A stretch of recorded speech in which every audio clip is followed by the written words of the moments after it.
আসসালামু আলাইকুম এভরিওয়ান, সবাই কেমন আছেন? আশা করি সবাই ভালো আছেন। আলহামদুলিল্লাহ আমরা অনেক ভালো আছি। এই যে দেখেন, ভাজা ভাজা ফ্রাই মুরগি গোস্ত। আজকে আমরা খিচুড়ি রান্না করেছিলাম। তো আজকে ইফতারি করেছিলাম আলহামদুলিল্লাহ। এই যে মুগ ডাল ছিল, মুগ ডালটা ভালো করে ভেজে নিয়েছে। তারপরে যে মুরগিগুলো সুন্দর করে ভেজে নিয়েছে।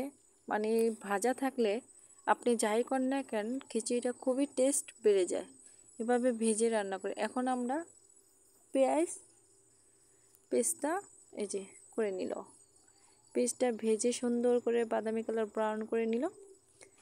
এখন আবার এই যে মশলাগুলো সবগুলো তারা দিয়ে দিছে সুন্দর করে। তাদের রান্নার কথা আর কি বলবো, এত সুন্দর রান্না। জানি না আমরা যেভাবে রান্না করি না কেন, কিন্তু তাদের হাতে রান্না খুবই টেস্ট, খুবই মজাদার।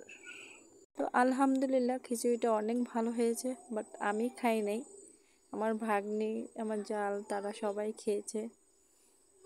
এই যে আমাদের খিচুড়ির ফাইনাল লুক। আলহামদুলিল্লাহ খিচুড়ি রান্না শেষ। সবাই ভালো থাকবেন, আল্লাহ হাফেজ।